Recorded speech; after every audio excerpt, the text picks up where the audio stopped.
भाई हजरत सामईन बिल्कुल शम्मा खराशी न की जाए, किसी तरह की कोई जुमलेबाजी या किसी तरह की कोई तुकबंदी न की जाए।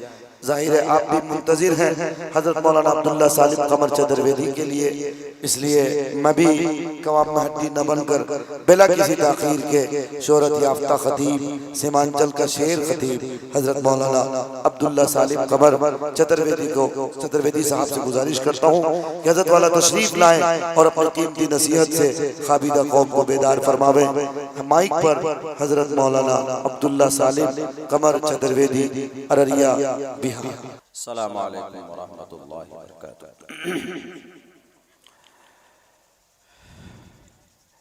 हज़रात मोहतरम,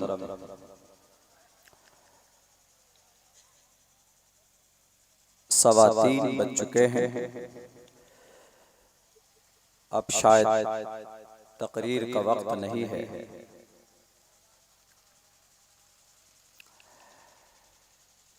मुआशरे की इस्लाह से पहले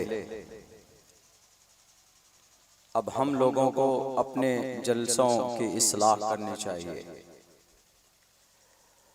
जलसा उसी को कामयाब समझते हैं, उसी जलसे को जो पूरी रात हो, ऐसा नहीं है।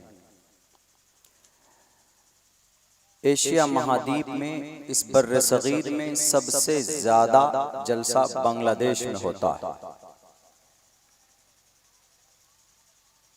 इसलिए कि वहां 23.5 करोड़ मुसलमान हैं। टोटल 92% मुसलमान। पिछले साल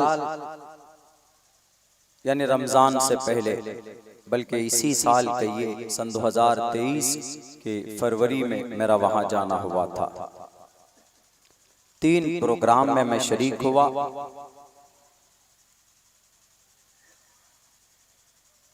आखिर का जो प्रोग्राम था वह शाफिउल मसलक के लोग थे, और जो मेरा दोस्त है वहां उम्र में मुझसे भी कम है, उसको 500 हदीसें सनद के साथ याद है। हमने 5 हदीस पेश की, उसने उस मोहतरम ने सारी सनद हमको गिना दी। आप नहीं समझेंगे कि ये सनद क्या है। 500 हदीसें याद, बस इतनी समझ लीजिए आप। तो वहां मैंने जलसे में देखा कि 12:05 नहीं होता था, 12 बजा प्रोग्राम का इख्तिताम। बड़ा जलसा हुआ करता, बहुत सारे लोग जुटते हैं वहां पे।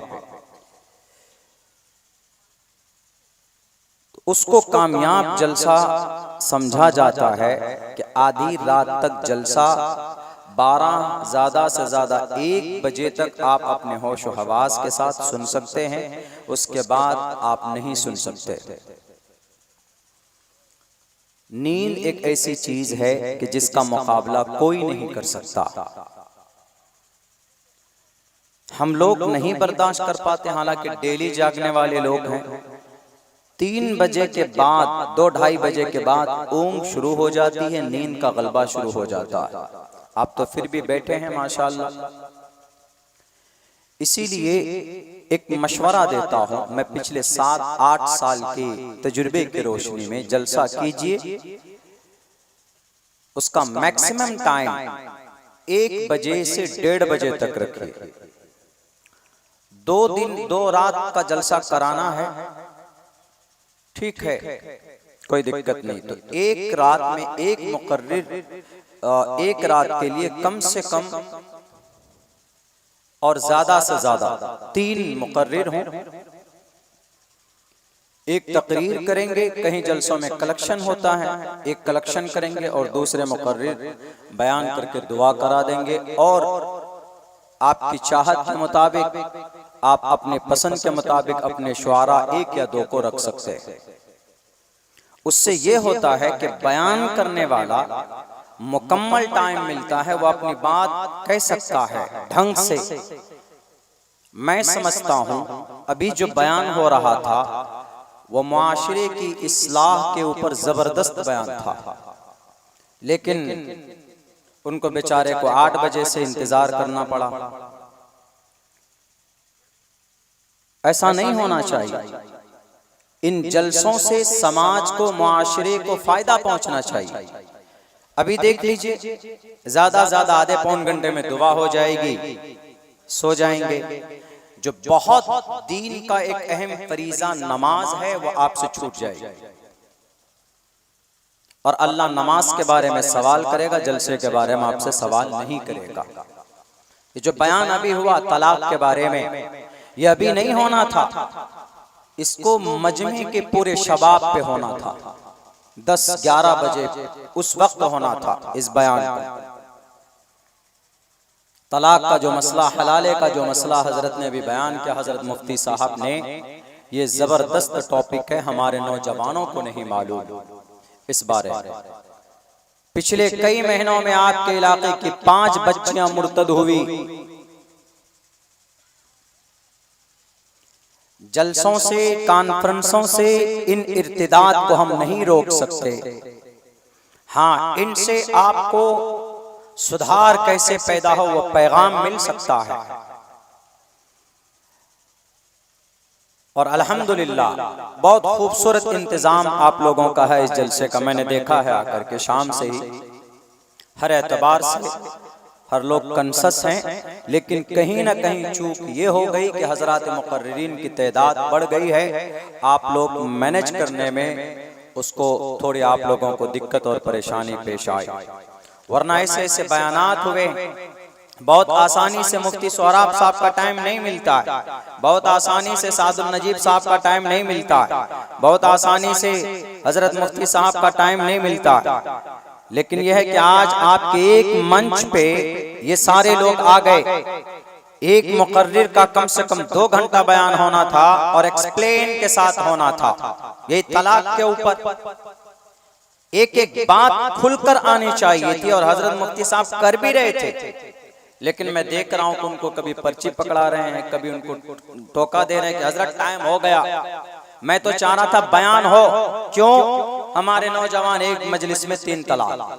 एक तो लड़का फोन करके पूछता है कि हजरत एक मजलिस में 3 तलाक तो समझ में आ गई, लेकिन एक मजलिस क्या है, वो कौन सी जगह है एक मजलिस, कहाँ है एक मजलिस, वहां पर जाकर देने से तलाक हो जाती है। बोलता है एक मजलिस में तलाक अगर कोई दे 3 तो तीनों तलाक हो जाती। ये एक मजलिस है क्या? कहां मिलती है एक मजलिस? ये एक्सप्लेन बयान में होता, लेकिन आप मुकर्रिर को टाइम देते तब। एक मजलिस उस जगह को बोलते हैं जहां पर आप हैं। सपोज दैट यहाँ खड़े हैं आप, गुस्से में आकर आपने अपने बीवी को 1 2 3, एक मजलिस, एक जगह, बैक वक्त 3 तलाक देना, इसका यह मतलब कोई पिकनिक स्पॉट नहीं। अभी हजरत ने एक बात ये भी की, तलाक के मामले में तलाक दे देने के बाद आदमी पछताता है। अब कौन सी सूरत है? हलाले की। हलाला करवाने वाले पर अल्लाह की लानत है। तो हलाला भी तो शरीयत का पैगाम है, लेकिन हलाला कराना गुनाह है। हलाला कराया नहीं जाता, हलाला हो जाता है। और वो कौन सा तरीका है? आजकल तरीका क्या है हलाले का? तलाक दे दी, काजी साहब के पास पहुंचे। कुछ डुप्लीकेट काजी भी होते हैं समाज में, पहुंचते हैं, चलो भाई कोई बात नहीं, तुम्हारा हलाला हम करा देते। मेरे पास है आदमी, वो खुद ही आदमी तैयार करते, इतने पैसे खर्च होंगे, निकाह पढ़ाते, 2-3 रोज के बाद में फिर तलाक दिलवाते, फिर इद्दत क्या, बहुत से तो इद्दत भी नहीं गुजरवाते, उसके बाद फिर फौरन पहले शौहर से निकाह करा देते, जाओ तुम्हारा हलाला हो गया। Not allowed according to the Islamic sharia. इस्लाम में इसकी कोई गुंजाइश नहीं है। इसको बोलते हैं हलाला कराना, जो नाजायज और हराम। तो हलाला फिर होता क्या है, कैसे होता है?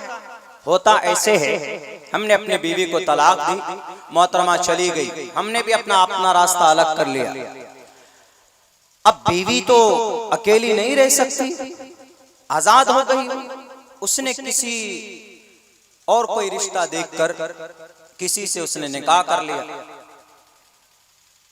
मैं भी कुमारा ही रह गया, गैर शादीशुदा ही रह गया, मेरी शादी हमने नहीं की। फिर अब जो बीवी ने दूसरी शादी की, दूसरी शादी के बाद इत्तेफाक से वो दूसरे शौहर का इंतकाल हो जाता है या हादसा हो जाता है या वहां पर भी तलाक हो जाती है, कोई ऐसा मसला होता है कि वहां पर भी नहीं निभ पाता, वहां पर भी या लड़का शराबी निकल गया, चलो भाई उनसे भी हमने अपना मामला साफ कर लिया, तो अब वो औरत सोचती है कि यार हमारा पहला वाला शौहर ठीक था थोड़ा सीधा साधा, लेकिन कम से कम हमारा ख्याल रखता था, जरूरत भले ही ना पूरी करे, कम से कम जिम्मेदार था, कोशिश करता था, ही लव्स टू मी, हमसे प्यार तो करता था या बहुत मामलों में अच्छा था। तो अब वो औरत पहले दूसरे शौहर को छोड़कर वहां से मामला क्लियर करके, या उसके शौहर का इंतकाल हो गया,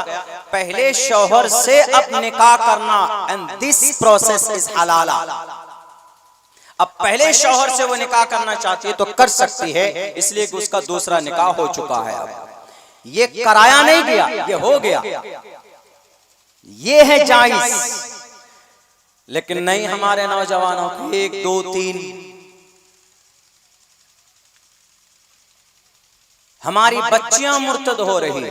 कौन जिम्मेदार? आप जिम्मेदार, हम जिम्मेदार। 5 से 6 बच्चियां आपके इलाके की मुर्तद हुई, और मुर्तद बहुत आसान मत समझिए। या अय्युहल्लज़ीना आमनू मन यर्तद्द मिनकुम अन दीनिही फयमुत व हुवा काफिरुन फउलाइका हबितत अअमालुहुम फिद दुनिया वल आखिरह। जो आदमी ईमान लाने के बाद, जो भी मोमिन है, वो अपने दीन से अगर फिर जाए तो अल्लाह तबारक व तआला दुनिया और आखिरत में उसके अमाल को बर्बाद कर देते हैं, खत्म हो जाता है, और कल क़यामत के दिन वो हमेशा हमेशा के लिए जहन्नम में होगा। कौन है जिम्मेदार? हम और आप जिम्मेदार हैं, अपनी बेटियों के ताल्लुक से, अपने बेटों के ताल्लुक से। हमारे नौजवान तो बस सिर्फ सोशल मीडिया पर इंगेज, फिल्में देखने में बहुत ज्यादा इंतजार में रहते हैं कि कौन सी फिल्में कब रिलीज हो रही। नॉलेज नहीं है हमारे नौजवानों को, जानकारी नहीं हमारे नौजवानों को, ना अपनी शरीयत के बारे में, न दुनिया के बारे में जानकारी, बिल्कुल नहीं। अगर आपकी तकदीर बदल सकती है, माशरे का इस्लाह हो सकता है, तो आपके लड़कों की तालीम और आप अपने बच्चियों की तालीम दीजिए, तभी आपकी बच्चियां समझ सकती हैं कि अगर मैंने किसी बजरंग दल या वीएचपी के लड़के से हमने शादी की तो हमारे साथ क्या अंजाम हो सकता है। पहले बात तो हमारे ईमान का जनाजा निकल जाएगा। एक वाकया सुनाता हूं। भिवंडी मुंबई बड़ा हसास इलाका, जिम्मेदार गार्जियन लोग और हम दानिश्वर लोग समाज के, जो हमारी बच्चियां मुर्तद होती, उनको अकाईद नहीं बताते हम लोग, उनको मुर्तद होने के बारे में जो वईदें हैं वो नहीं समझाते और नहीं बताते दुनिया के हालात क्या है। हमारे इस देश के अंदर सन 2024-25 तक 10,000 बेटियों को मुर्तद करने का एक टारगेट फिक्स किया गया है। आपकी बच्चियों को मुर्तद किया जाता है, कराया जाता है, एक टारगेट, एक प्लानिंग के तहत, एक साजिश के तहत, और हम और आप लोग नहीं समझते। बच्चियां हैं, छोड़ देते, जिधर भी जाए पढ़ने अकेले चली जाती, मोबाइल हाथ में थमा देते, अगयार के साथ उनकी मोहब्बत होती, और फिर आप वो इश्क मजाजी, तबाकारी, उसको खूबसूरत जिंदगी दिखाई जाती कि जाने मन मैं तो हवाओं में आसमान पे चढ़कर वो चांद पे जाकर तुम्हारे लिए चांद की खूबसूरती लेकर आऊंगा, चांद और तारे तोड़ करके लाऊंगा। वो समझती है कि he is the biggest person and he will sacrifice everything for me. ये हमारे लिए सब कुछ कुर्बान कर रहा है, इससे बड़ा बेहतर हमारे लिए कोई नहीं। बच्चियां होती, मासूम होती, थोड़े से बहलावे और फुसलावे में बहका फुसला कर उनको उनके ईमान से उनको हाथ धोना पड़ जाता है, हमारी समाज की बच्चियों को। मेरे भाइयों, इसमें हर आदमी जिम्मेदार। पहले नंबर पर पेरेंट्स जिम्मेदार, गार्जियन जिम्मेदार कि आपकी बच्ची कहां पढ़ रही है, आपकी बच्ची का, आपके बच्चियों के हाथ में जो मोबाइल, उसका कम्युनिकेशन कहां पर। दो तीन वजह से बच्चियां मुर्तद होती, एक तो गुर्बत की वजह से होती है, एक ज्यादा पढ़ने की वजह से हो जाती। बहुत ज्यादा आपने मॉडर्न तालीम अपने बच्चे को दे दिया तो एथिक्स बन जाती है। वो कहती हैं कि I don't care any religion, I am not a complete religious person and all religion are equal in the sight of my eye। मेरे नजर में सारे धर्म बराबर है।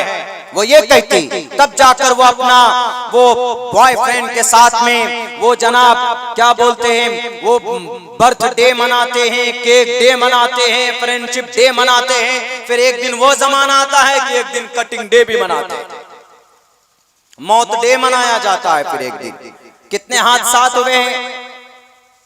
वो भिवंडी की एक बच्ची, एक लड़की, उसने आरएसएस के एक लड़के से निकाह क्या, मैरिज किया, शादी इस्लाम में जायज नहीं है, मुर्तद हो गई।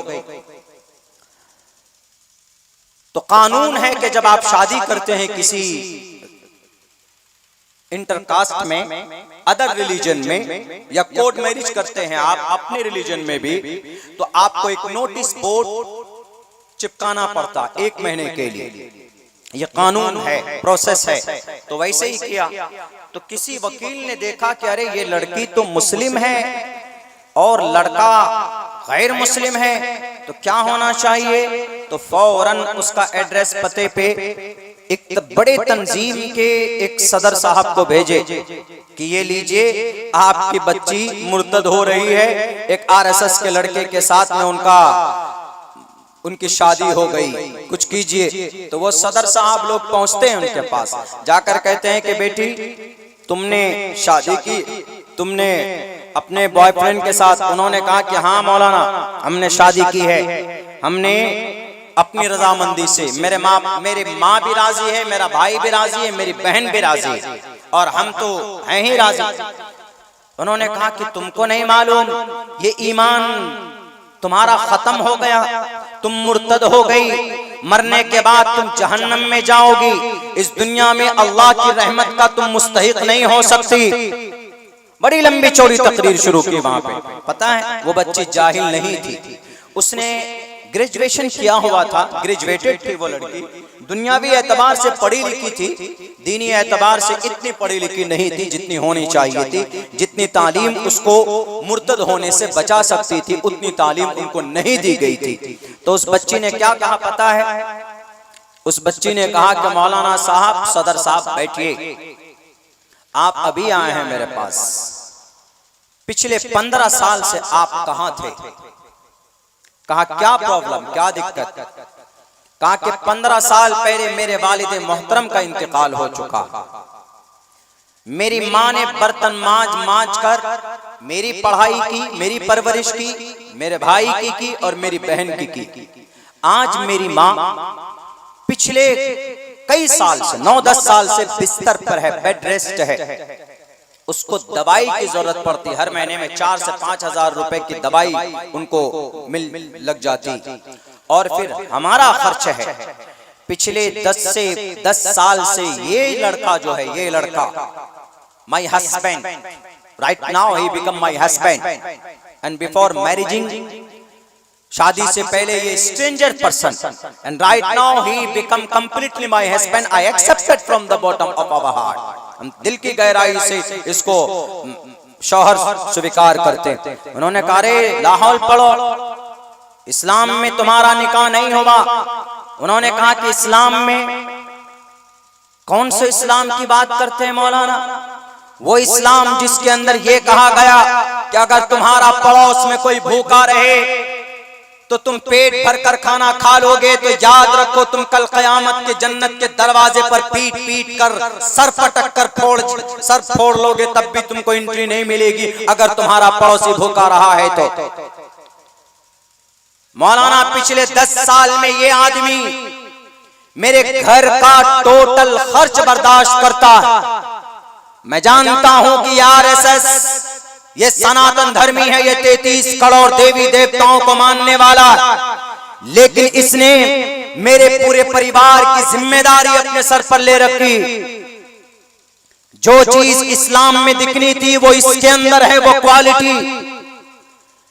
बड़ी बड़ी तंजीमें आपके पास हैं, लेकिन आप लोग किसी की खबरगिरी नहीं करते। हम गुर्बत से मरते हैं, कीड़े मकोड़ों की तरह जिंदगी गुजरती है, और आप लोग 50-50 लाख की फॉर्च्यूनर गाड़ियों पर बैठकर अपने ऐश की जिंदगी गुजारते हैं। कल क़यामत में अगर अल्लाह पूछेगा कि तुमने ईमान का सौदा क्यों किया, तो मैं जवाब दूंगी कि अल्लाह, मैंने गैर मुस्लिम लड़के से इसलिए निकाह किया, मैं पिछले 5 साल से शादी का इंतजार कर रही, कोई अच्छा लड़का मिल जाए, पिछले 10 साल से कि कोई इस्लाम धर्म में अच्छा लड़का मिल जाए जो बिना किसी लालच के मुझसे निकाह करे।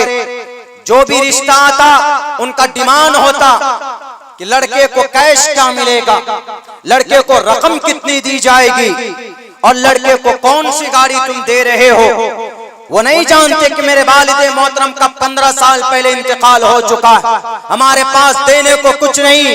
अगर मुझसे शादी करता, मैं जिंदगी भर उसके पैर को धो धो कर पीती और उनकी खिदमत करके इस दुनिया से चली जाती। लेकिन 5 रिश्ते आए पिछले 10 साल में, सबका डिमांड था और सबका मुतालबा था कि आप क्या दे रहे हो। हम नहीं दे सके, हमारे पास इतनी हिम्मत नहीं थी और इतनी इस्तिताअत नहीं थी कि हम दे सकते कुछ। मजबूरन इस लड़के ने शादी का खर्चा खुद संभाला और मेरे घर की आज भी परवरिश कर रहा है, मेरे घर का पूरा खर्च बर्दाश्त करता है। ए मौलाना साहब, आप अल्लाह पूछेगा, मैं अल्लाह से कहूंगा कि अल्लाह, इस्लाम धर्म के उन उद्योगपति से पूछो, उन्होंने ज़कात के पैसे हम तक क्यों नहीं पहुंचाए। मजहब इस्लाम की उन तंजीम से पूछिए, उनके सदर सेक्रेटरी से जो ओहदा कुर्सी के लिए लड़ते रहे, लेकिन मेरी गुर्बत एक भी दिन नजर नहीं आई। ए अल्लाह, हर साल ईद के अंदर पुराने कपड़ों को धोकर पहनती थी, और ऐसा भी नहीं कि मेरे करीब के अंदर में कोई मालदार नहीं। ये फला साहब, फला कुरैशी साहब है, हर साल अपने एक बेटी की शादी करते, मेरी नजरों के सामने में 5 लाख रुपए का डेकोरेशन करते हैं स्टेज सजाने में। अगर वो 5 लाख भीख में मुझे दे देते तो मेरी शादी एक इस्लाम घर के एक मुसलमान लड़के से हो सकती थी। मैं कल क़यामत में रब से कहूंगी कि अल्लाह, ज़कात आपने इसलिए फर्ज फरमाया था ताकि गरीबों को उनका हक मिल सके ज़कात की सूरत के अंदर। कहां गई आपकी तंजीमें? ए अल्लाह, पूछे इन तंजीम वालों से, इन बड़े बड़े दानिश्वर लोगों से, इन बड़े बड़े करोड़पति लोगों से, इन्होंने गरीब की दादरसी की के नहीं की। आज अगर मैंने अपने ईमान को बदला है, ए अल्लाह, मैंने ईमान का सौदा किया है, मजबूरी में हमने किया, हर तरफ से रास्ते मसदूद हो चुके थे। ए अल्लाह, अगर मैं अपनी शादी, अपना निकाह अगर इस गैर मुस्लिम लड़के से नहीं करती तो मेरी बहन धंधा करने पर मजबूर होती, मेरा भाई ड्रग्स बेचने पर मजबूर होता, वो शराबी बन जाता, मेरी बहन दवाई बन जाती, और मेरी माँ को दवाई कहां से फराहम होती नहीं मालूम कि मैं भी दवाई बन जाती। ए अल्लाह, मैंने इन 3 जिंदगी को बचाने के लिए अगर ईमान का सौदा किया है, अगर मैं मुजरिम हूं तो मुझे आप जहन्नम में डाल दिए, नहीं तो पूछे बड़े बड़े तंजीम के लोगों से, पूछे बड़े बड़े रईसों से, सरदारों से कि उन्होंने हमारे साथ क्यों नहीं खड़े हुए, हमारी परेशानियों को अपने परेशानी समझकर क्यों नहीं मैदान में आए। अगर मैं मुजरिम तो अल्लाह, आप हमें जहन्नम में डाल दीजिए, आपका फैसला ये स्वीकार होगा। उस लड़की का एक इंटरव्यू था। गुर्बत की वजह से भी तो होती है ना, और कुछ ढिलाई की वजह से होती है। गार्जियन नहीं समझते, छोड़ देते हैं। जिधर बेटी जा रही है जाए, अगर आपकी बेटी आपकी लापरवाही से अपने ईमान का सौदा करती है, उनको क्या, उनको तो क्या दिखाता है, देखो दिस इज माई कार, ये मेरी गाड़ी, उसको गाड़ी दिखाते, बाइक दिखाते, वो क्या बोलते हैं डायमंड की घड़ी, भले ही किराए पर लेकर आता हो नालायक, लड़की छोटी घर के, अरे वाह मैं तो इसकी राजकुमारी बन रही हूं, इतना पैसा वाला, जिंदगी सवर जाएगी। पता चला शादी हुई 1 साल के बाद उसको पीछे से लात मार दिया जाता है। क्यों? कभी भी एक्सेप्ट नहीं करेंगे, वो आपकी जिंदगी तबाह करना चाहते हैं। आप उनकी चिकनी चुपड़ी बातों में मत आओ मेरी बहनों, वो नहीं जानते बहन का मकाम क्या है। हालांकि उनकी किताबों में है यत्र नार्यस्तु पूजन्ते रमन्ते तत्र देवता तत्र तास्तु न पूजन्ते न रमन्ते न तत्र देवता। आरएसएस के नौजवानों सुन लेना, मेरी जुबान के जरिए से अपने प्रश्नोत्तरी का यह श्लोक जिसके अंदर ईश्वर कहता यत्र नार्यस्तु, जिस जमीन पर नारी बसती, पूजन्ते उसकी पूजा करो, उसका सम्मान करो, तत्र तास यत्र नार्यस्तु पूजन्ते रमन्ते तत्र देवता, कि वहां पर देवता बसते हैं। अगर आपने गलत तरीके पर तत्र तास्तु उस बेटी का अपमान किया, फंसाकर शादी की, आपने किराए पर वो अपाची खपाची लाकर अपनी गर्लफ्रेंड को दिखाकर उसको इम्प्रेस किया, तो याद रखो मेरे आरएसएस और बीएचपी के नौजवानों, तुमको ईश्वर कभी माफ नहीं करेगा। इसलिए कि तत्र तास्तु न पूजन्ते न रमन्ते तत्र देवता, जहां पर बेटी का सम्मान नहीं, बेटी की इज्जत नहीं, वहां ईश्वर की कृपा भी नहीं होती है। हमारी बेटियों को बहला फुसला कर, और हमारी समाज की बच्चियां भी वैसी, थोड़ा हाव भाव देखकर पीछे पड़ जाते, फोन पे फोन करते, I miss you, I don't sleep in the night, yesterday night was bad night, कुछ करो, आओ मुझे जहन्नम से लेकर जाओ। जहन्नम से लेकर तुमको जन्नत नहीं लेकर जाएगा समाज की बेटियों, बल्कि आपकी जिंदगी को दोभर बना देगा।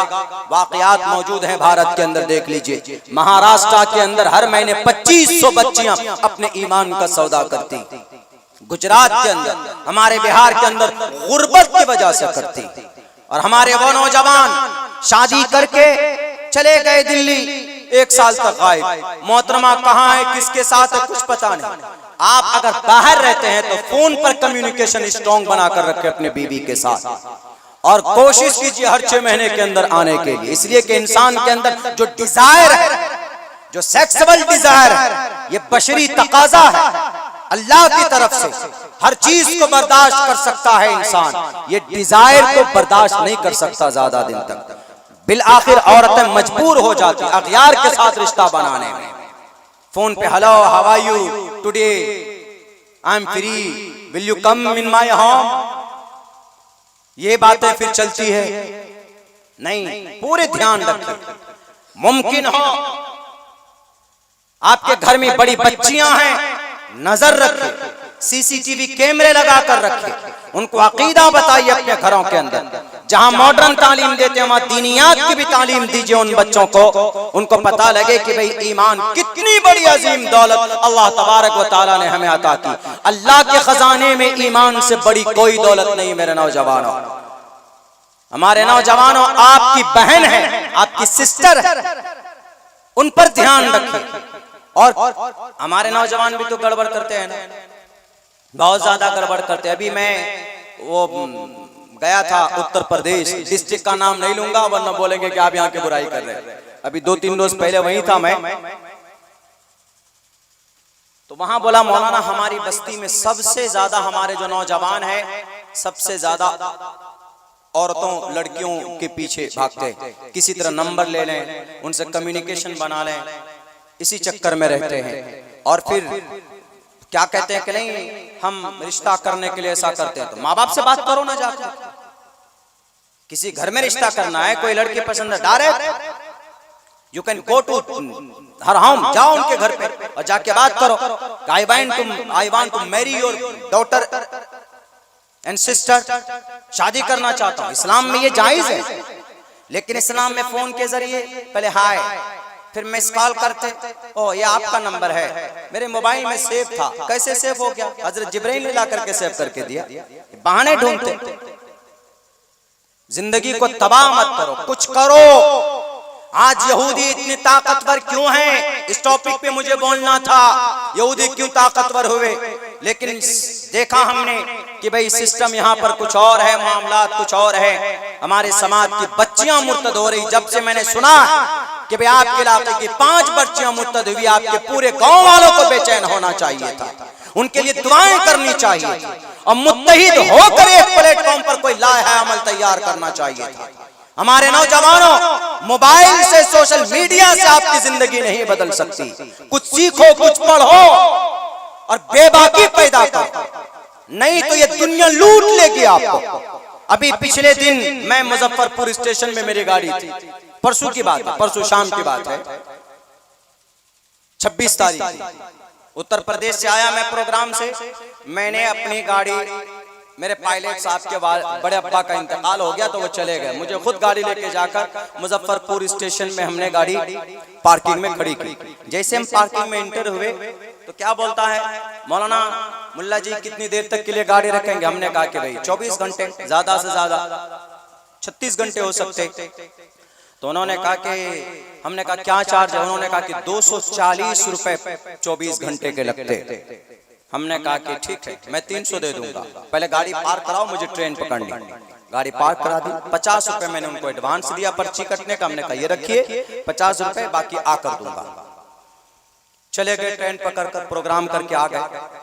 लेकिन स्टेशन पहुंचने से पहले मुझे शक हुआ कि 240 रुपए car parking in any railway station नहीं है। 240 रुपए 24 घंटे का किसी भी रेलवे स्टेशन में कार एंड टैक्सी पार्किंग नहीं है, इतना चार्ज नहीं। मैंने हर जगह, किशनगंज में गाड़ी रखी है, हाजीपुर में गाड़ी रखी है, और अक्सर जगहों पे जाना होता तो कहीं स्टेशन पे खड़ी करके ट्रेन पकड़ के जाते। उसके बाद मैंने सर्च करना शुरू किया, देख लिया मैंने पूरा details in Muzaffarpur railway station, what is the charge car and taxi, the car parking. मैंने देख लिया पूरा। मैं गाड़ी में बैठा, जब निकलने लगा तो उधर से आके बोलता, हाँ मल्ला जी ये गाड़ी तो 2 दिन से खड़ी है, पैसे निकालिए। 480 रुपए। परसों की बात है, अकेला था मैं। तो हमने कहा कि 480 रुपए? बोला हाँ 480 रुपए होते हैं ना मौलाना, आप 24 ने, आपके 32 से 36 घंटे हो गए, तो 24 घंटे का वो 240, और ये जो 12 घंटा हुआ तो ये 24 घंटा शुमार होगा, ये 240, तो 80 हुए ना, 480। हमने कहा हाँ देता हूं। हमने कहा ये पिछली पर्ची लीजिए, 50 रुपए पहले से हमने जमा कर दिया है, और आपको 70 रुपए और दूंगा, 170 रुपए और 48 घंटे के लीजिए। वो बोलता कि ऐसे होता है क्या, बेवकूफ बना रहे आप हमको। हमने कहा कि आप हमको मैं आपको नहीं बना रहा, आप मुझे बेवकूफ बना रहे हैं मौलाना जी, समझ करके बेवकूफ बना रहे हैं। बोला कैसे? हमने कैसे कि 480 रुपए पार्किंग चार्ज है क्या? एयरपोर्ट है आपका, मेरी गाड़ी में देखिए कितनी धूल है, आप इसकी केयरिंग करते तो समझ सकते थे, चलो भाई इन्हें सफाई की, पूरी धूल है। तो उन्होंने कहा कि नहीं मौलाना आपको देना ही पड़ेगा, जो चार्ज है, जो प्रोसेस है वो तो पूरा करना पड़ेगा आपको। हमने कहा कि मैं तुम्हें सिर्फ 70 रुपए दूंगा, उससे 1 रुपए आगे नहीं दूंगा। एक और आ गया उधर से प्रेशर डालने के लिए, मौलाना जरा जल्दी निकालिए, भीड़ हो रही है और पैसे दीजिए। हमने कहा कि ये लो 70 रुपए। बोला 70 रुपए कैसे हो सकता? अरे गाड़ी लगा दो सामने, रास्ता बंद कर दो। हमने कहा कर दो कोई बात। मैंने कहा भी जाता हूं पुलिस थाने में, जाता हूं रेलवे पुलिस में, और जाके तुम्हारी FIR करता हूं और तुम्हारी लाइसेंस हो जाएगी रद्द। बोलता कैसे? हमने कहा कि 24 घंटे का सिर्फ car and taxi park charging सन 2020-19 मार्च से जो इंक्रीज हुआ है, बढ़ा है, जो इम्प्लीमेंट हुआ है, तुम्हारे मुजफ्फरपुर रेलवे स्टेशन में कार पार्किंग का जो चार्ज है वो 4 घंटे का 40 रुपए है और 24 घंटे का 60 रुपए है। और इसी हिसाब से 24 घंटे का 60 हुआ तो 48 घंटे का दोनों को मिलाकर कितना हुआ? 120 हुआ कि नहीं हुआ? हमने कहा ये लो, क्या बोलता है? अच्छा रुकिए, वो दोनों गए बॉस के पास, शायद बॉस के पास गए। उन्होंने कहा ये मौलाना तो सीधे बोल रहा है कि 120 रुपए दूंगा, हम लोग कहाँ 480, हम जाके मशवरा किया होगा। ये मौलाना साहब है, ये करे कि सिर्फ 120 रुपए दूंगा। उसको पता है बॉस को कि सही है, मौलाना साहब सही है, तो उधर से आके बोलता है कि मौलाना साहब दीजिए, पैसा क्यों नहीं दे रहे कार पार्किंग? हमने कहा कि कार पार्किंग ही है ना भाई, कोई एयरपोर्ट का कोई जेट पार्किंग तो नहीं है। कार पार्किंग का क्या चार्ज है आपका? बोला नहीं इतना ही। हमने कहा ठीक है दिखाता हूँ। मैंने पूरा निकाल करके दिखा। हमने कहा कि देखो, tables and charging in Muzaffarpur railway station and implement by Indian government in 2020 on 19 मार्च। क्या लिखा हुआ है देखो नीचे। बोला आप ही बढ़ता बताइए। हमने कहा देखो, साइकिल का 30 रुपए, कार टैक्सी का 4 घंटे का 40 रुपए 45 रुपए, और कार का 24 घंटे का 60 रुपए लिखा हुआ है। 240 रुपए 24 घंटे का कैसे मांग रहे हैं? क्या बोलता है मौलाना? चले जा 300 रुपए दे दीजिए। इतनी बड़ी गाड़ी में बैठे हैं, 7-8 लाख की गाड़ी है, बैठे हैं, तो क्या जाता 30 रुपए दे दीजिए। हमने कहा कि नहीं, पहले अगर इस अंदाज में बोलते ना दे देता मैं सोच लिया था कि 300 दूंगा लड़ झगड़ कर शुरू में, लेकिन अब तुम लोग बहस पे उतर गए।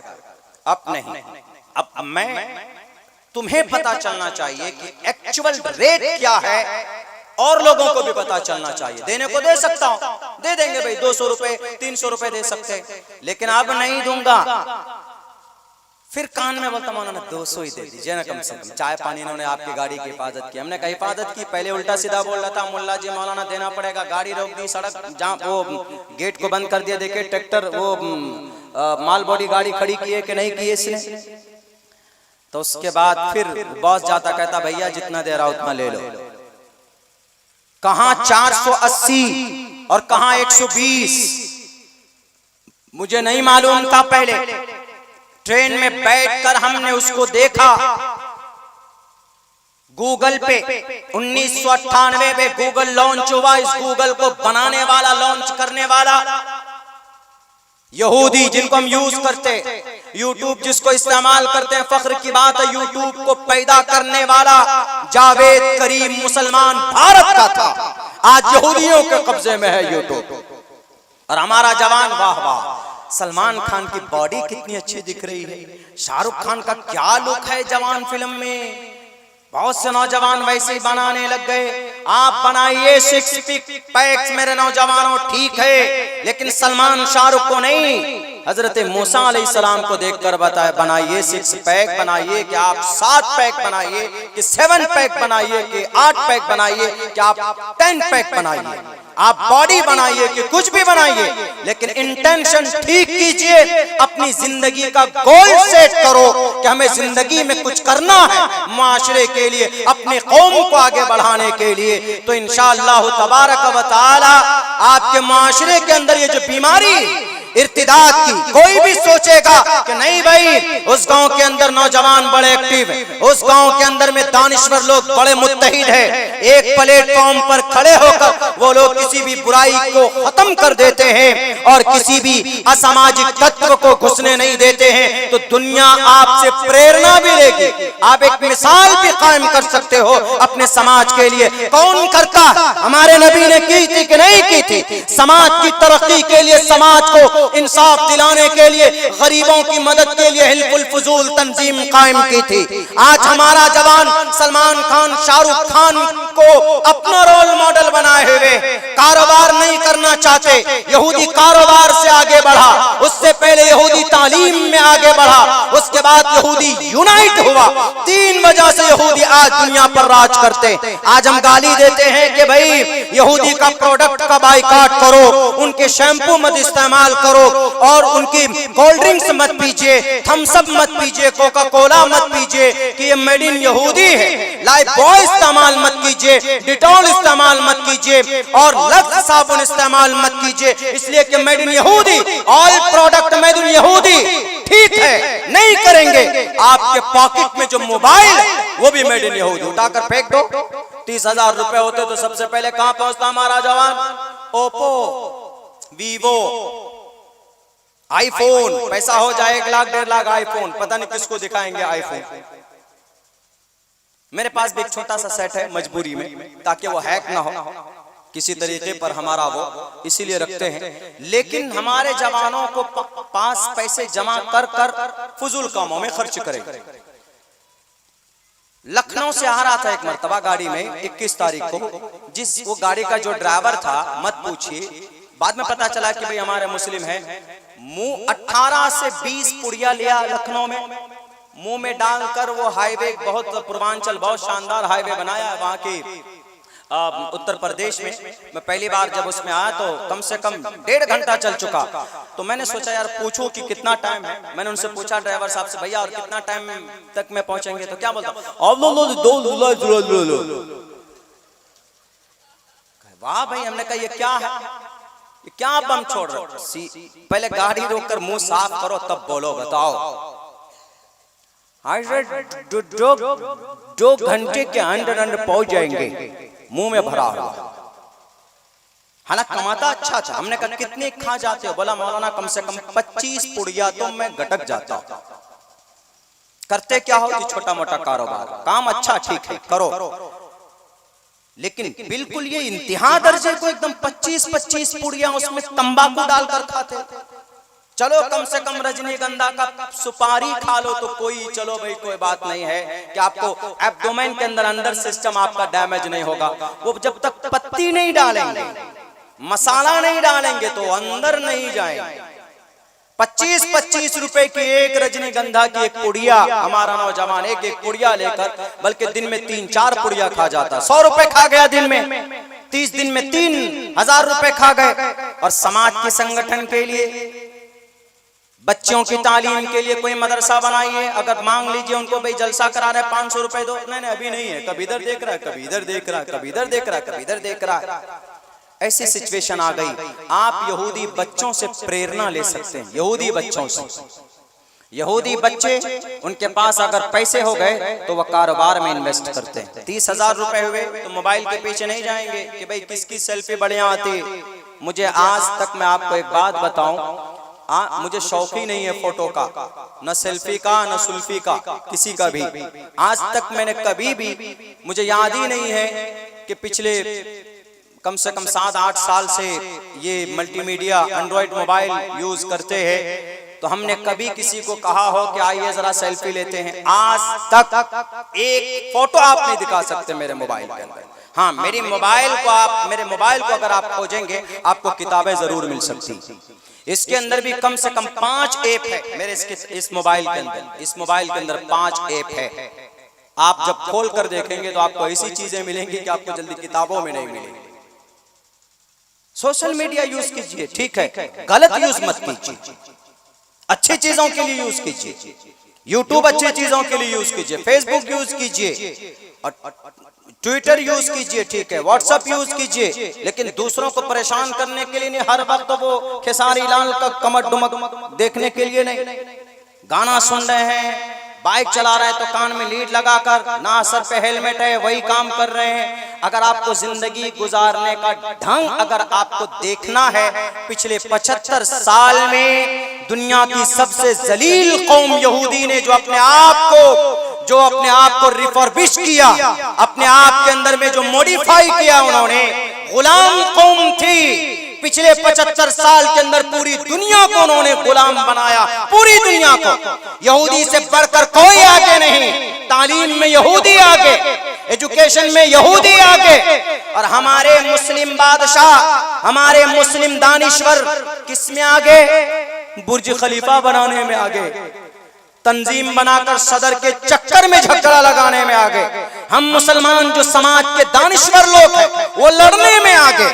मैं सबसे बड़ा, मुझसे बड़ा कोई नहीं। यहूदी के अंदर एक खुसूसियत पता, एक खासियत क्या है? यूनाइट, मुत्तहिद रहते हैं। अगर यहूदी, इसराइल के यहूदी के ऊपर एक पत्थर गिर जाए तो अमेरिका का यहूदी बेचैन हो जाता है। यूक्रेन का यहूदी बेचैन हो जाता है, इराक का यहूदी बेचैन हो जाता है। यहाँ आपके गांव के अंदर एक मुसलमान घर की बेटी चली जाए अखियार के साथ तो जर्रा बराबर फिक्र नहीं होती। अगर कामयाब होना है तो 3 मेथड को अपनाइए। मैं अपनी बात खत्म करने जा रहा हूं। 3 चीजें। सबसे पहला रास्ता तालीम का है, खुसूसन नौजवानों को। जितना सोशल मीडिया पर आप टाइम देते हैं, सिर्फ दिन में 1 घंटा आप पढ़ लीजिए। कोई जरूरी नहीं क्वालिफिकेशन लेने की। अगर आपको नहीं है, वसीला नहीं है, आपका वक्त निकल गया तो खुद स्टडी कीजिए, पढ़िए। मुताले से आपको वो नॉलेज हासिल होगा कि आप बड़े बड़े प्रोफेसर का मुकाबला कर सकते हैं। गलत फहमी का आप मुंह तोड़ जवाब दे सकते हैं, गलत फहमियों का तालीम के ऊपर। यहूदी तालीम ही के जरिए से आगे बढ़े। सबसे ज्यादा और सबसे बड़ा और सबसे बड़ी यूनिवर्सिटी यहूदियों की है दुनिया के अंदर, क्योंकि उन्होंने तालीम के ऊपर मेहनत की। और दूसरा फार्मूला, मईशत में आगे बढ़िए नौजवानों, तिजारत में आगे बढ़िए। आप तिजारत करेंगे, 1 लाख 2 लाख 3 लाख। अल्लाह के नबी 15 साल की उम्र से लेकर 40 साल की उम्र तक मोहम्मद रसूलुल्लाह ने तिजारत की। नबूवत मिलने तक नबी ताजिर थे, मजबूत ताजिर थे। अल्लाह के नबी बड़े ताजिरों में नबी पाक अलैहिस्सलाम का शुमार होता था। बड़े का सबसे बड़े अस्सादिक अल अमीन। तिजारत के प्लेटफॉर्म से मोहम्मद रसूलुल्लाह को यह खिताब दिया गया था। उमर फारूक रेशम के बड़े ताजिर, अबू बकर सिद्दीक रिटेलर के बड़े ताजिर थे। इमाम अबू हनीफा बहरी जहाज कपड़ों के उतरा करते थे। ये थे वो लोग बड़े शरीयत के और इस्लाम के बड़े मुजाहिद और एक रोल मॉडल दुनिया के लिए, लेकिन तिजारत करते थे। हम कहे ना हमारे नौजवानों के पास 50,000 रुपए हुआ, या तो खपाची गाड़ी के पीछे पड़ जाते, 50,000 रुपए जमा करो, बाकी इंस्टॉलमेंट पे ले लो गाड़ी। सूद पर, सूद बहुत बड़ा गुनाह है, इस्लाम में भी जायज नहीं है, हिंदू धर्म में भी नहीं है। किमते कुर्नवंती की टेपू गावो नाशिरम गुहंती धर्मम।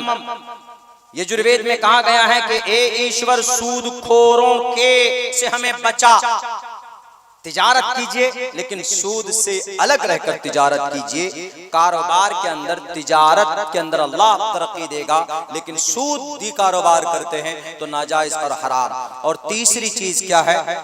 यूनाइट रहिए, मुत्तहिद रहिए, एक प्लेटफॉर्म पर रहिए। उसके बाद देखिए तो इंशाअल्लाह तबारक व तआला आपके गांव की तरक्की होती है कि नहीं होती। आप बनाइए एक तंजीम और बच्चों की तालीम के लिए एक इदारा मजबूत कायम कीजिए आपकी आलीशान मस्जिद के अंदर, कि हम अपनी 10 साल के बच्चों को मस्जिद में भेजकर एक जिम्मेदार व्यक्ति को तालीम देंगे, अकीदा बताएंगे, मुर्तद होने के क्या क्या खुराफात हैं उनको बताएंगे हमारी बच्चों को, समाज को। हम बच्चों को पढ़ाते हैं लेकिन बच्चों को कभी नहीं पढ़ाते, इसलिए बच्चों को तालीम दीजिए। अल्लाह के नबी ने फरमाया खैरु मताई दुनिया अल मरातु सालिहा। इस दुनिया के अंदर बेहतरीन अगर चीज कोई है तो एक नेक औरत है, और नेक औरत तालीम के जरिए से बन सकती है, अच्छी तरबियत के जरिए से बन सकती है। इसीलिए अल्लाह के नबी ने कहा कि मरने के बाद मेरे साथ वो शख्स खड़ा होगा जिसके घर में 2 बेटी या बहन हो, सही परवरिश की हो, तो मेरे साथ कल कयामत में ऐसे खड़ा होगा। इसलिए उनकी तरबियत कीजिए, उनके लिए इदारा कायम होना जरूरी है। हम लोग जहाँ पर मांस मछली खाते हैं 1000-2000 रुपए, महीने के अंदर में 2-2000 रुपए खत्म कर देते हैं। ज्यादा नहीं, 500 रुपए बचाइए, 500 रुपए। आपके इलाके में जो भी मदरसा है, आपके इलाके में जो भी मस्जिद में मकतब चलता है, इंशाअल्लाह उसको अच्छी रकम मिलेगी, अच्छी तनख्वाह मिलेगी, खुश होकर पढ़ाएगा। तालीम के मेयार को आगे बढ़ाइए। यहूदी ने सबसे पहला रास्ता तालीम का अपनाया है, जिसको अल्लाह ने कहा कि तुम गरीब। 1947 में इस कौम के पास जगह नहीं थी अपनी, जो इस्राइल में बसे हैं। 1947 में कोई जगह नहीं, कोई मुल्क नहीं था। 1947 में बाज़ाब्ता उनको जगह दी गई। पिछले 75 साल में इस कौम ने ऐसी तरक्की की है कि आप अंदाजा नहीं लगा सकते। हर मैदान में, हर फील्ड में, तिजारत में यहूदी आ गए, तालीम में यहूदी आ गए, टेक्नोलॉजी में यहूदी आ गए, यहाँ तक कि मोदी का बोस भी यहूदी। हमारे भारत के जो प्राइम मिनिस्टर हैं, उनका जो असल प्रमुख सलाहकार है, एडवाइजर इंटरनली जो किसी को मालूम नहीं है, वो एक मेड इन इस्राइल है, यहूदी है। क्यों? यहूदी न बीवी, न मजहब, न पैसा, कुछ नहीं देखता, लेकिन टैलेंट पे मेहनत करता है, टैलेंट के ऊपर, तालीम के ऊपर फोकस करता है। इसीलिए अपने बच्चों को तालीम दीजिए, तालीम के जरिए से इंशाअल्लाह तबारक व तआला समाज का रुख बदलेगा। तालीम नहीं है तभी तो एक मजलिस में 1 2 3 तलाक का और भी अच्छा तरीका है जिसमें आपका निकाह भी बच सकता है और हलाले की भी नौबत नहीं आ सकती। ज्यादा गुस्सा है, ज्यादा कुछ प्रॉब्लम है, बीवी को कहिए मैडम सुधर जाओ, नहीं तो आई लव यू, नहीं तो I get out from here. एक मर्तबा बोल दीजिए कि भाई तुमको एक तलाक देता हूं, सुधर जाओ। अब तलाक का नाम आते अच्छी अच्छी औरतें भी इस प्लेटफॉर्म पर आ जाती है। अब 1 महीने का टाइम बाकी, हजरत ने जो तरीका बताया 1 महीने में आपको मौका मिलेगा। अरे यार ये तलाक ठीक नहीं है, एक तलवार तो आपने लटका दी है, तो उसके बाद फिर आपको ऐसा लगता है कि नहीं भाई ये तलाक बड़ा खतरनाक है, बच्चे मेरे बेघर हो जाएंगे, और फिर मैं कहाँ शादी करूंगा, क्या मामला, कैसी औरत आएगी नहीं आएगी, चलो मिल बैठ करके मामला हल करते हैं। उसके बाद कुछ नहीं, हाथ पकड़ लीजिए मैडम चलिए आज शॉपिंग के लिए, खूब शॉपिंग कराइए, फिर अपनी बेहतर खुशहाल जिंदगी गुजारिए, फिर मामला सेट है बीवी के साथ, मोहतरमा के साथ। वैसा माहौल बनाइए। ये नॉलेज के ऊपर डिपेंड करता है। तलाक का एक ही तरीका हमारे नौजवान समझते हैं, गुस्सा आया, उधर से औरत भी बोलती है जब जाहिल पढ़ी लिखी, अगर तू अपने बाप का बच्चा है तो तू मुझे तलाक दे के देखा। वो कहता अच्छा ईगो हट किया हमारा, मैं तुम्हारा बादशाह और तुम मुझे तलाक लो, 1 2 3 तुम निकलो यहां से, वहीं पे दे दे। वह भी ये भी कह सकते हैं भाई अगर तुमको ज्यादा ही अगर नशा है तो ठीक है मैं तुमको 1 तलाक देता। बहुत अच्छा प्रोसेस है इस्लाम में, इसको लोग जानते नहीं है। मीडिया वाले वही 3 तलाक, वही हलाला, वो डुप्लीकेट मुफ्ती साहब जो कराते हैं हलाला, उसी को लेकर के हलाला देखिए जिना करवाते हैं आप लोग, हालांकि वो जायज नहीं है हलाला, वो हलाला इस्लाम में भी जायज नहीं है, वो तो हम भी गलत कहते हैं।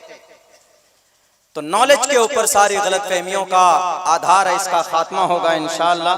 वक्त हो चुका है, हजरत वाला भी शायद कोई दुआ के लिए तशरीफ ला चुके हैं, मेहमान आपके मुकर्रिर, और बस दुआ कीजिए कि अल्लाह तबारक व तआला हम तमाम मुसलमानों को कहने सुनने से ज्यादा अमल की तौफीक अता फरमाए। बहुत बहुत शुक्रिया, जज़ाकल्लाह। अस्सलामु अलैकुम व रहमतुल्लाहि व बरकातुहू। रब्बना आतिना फिद दुनिया हसनतम व फिल आखिरति हसनतम व क़िना अज़ाबन्नार। रब्बना ज़लमना अनफुसना व इल्लम तग़फिर लना व तरहमना लनकूनन्न मिनल ख़ासिरीन। ला इलाहा इल्ला अंत सुब्हानक इन्नी कुन्तु मिनज़ ज़ालिमीन।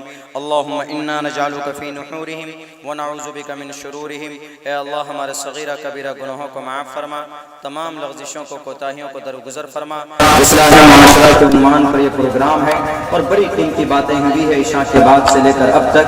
या अल्लाह उन तमाम बातों पर अमल की तौफीक अता फरमा। या अल्लाह जो भी कमी कोताही हुई है उनको अपने फजल करम से माफ़ फरमा। या अल्लाह पूरे नौजवानों ने, इस गाँव के लोगों ने, सब ने मिलकर यह खूबसूरत प्रोग्राम सजाया है। या अल्लाह उनकी मेहनत, उनके कद्दो काविश को कबूल मंजूर फरमा। या अल्लाह इस जलसे की बरकत से इस गाँव के अंदर दीन की फ़िज़ा को आम फरमा। इस जलसे की बरकत से इस इलाके के अंदर या अल्लाह दीन की फ़िज़ा को आम फरमा। आपस में इत्तेहाद और इत्तिफ़ाक़ पैदा फरमा। जिन जिन लोगों ने जिस एतबार से इस प्रोग्राम को करने में ताउन पेश किया है उन सब के देने को कबूल फरमा। या अल्लाह उन सब की मेहनत को हश्र के मैदान में निजात का जरिया बना। या अल्लाह आज एक मुल्क में गजा पट्टी में तकरीबन 30,000 मुसलमानों को मार दिया गया, कम से कम 30,000 टन बारूद बरसाया गया है, 6,000 मासूम बच्चों को दफन कर दिया गया है। या अल्लाह हमारे आमाल बद का नतीजा है कि वो सज़ा उनको मिल रही है। या अल्लाह आज इस मुबारक महफिल में बैठकर हम अपने टोटल गुनाहों से तौबा इस्तिग़फ़ार करते हैं, हमारी तौबा को कबूल फरमा।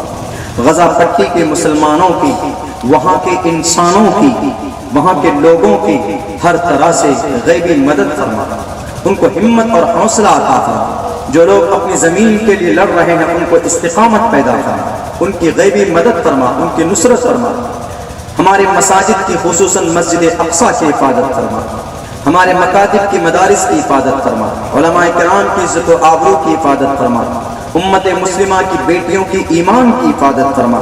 शरीयत पर अमली एतबार से हमारे नौजवानों को खुसूसन या अल्लाह शरीयत के मुताबिक ज़िंदगी गुजारने की तौफीक अता फरमा, तालीम के मैदान में आगे आने की तौफीक अता फरमा, या अल्लाह हलाल रिज़्क़ कमाने की तौफीक अता फरमा, आपस में इत्तिहाद और इत्तिफाक के साथ अपनी ज़िंदगी गुजारने की तौफीक अता फरमा।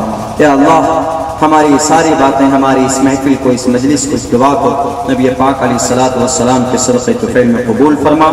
सल्लल्लाहु तबारक व तआला अला खैरि खल्क़िही मुहम्मदिन व आलिही व अस्हाबिही अजमईन बिरहमतिका या अरहमर राहिमीन।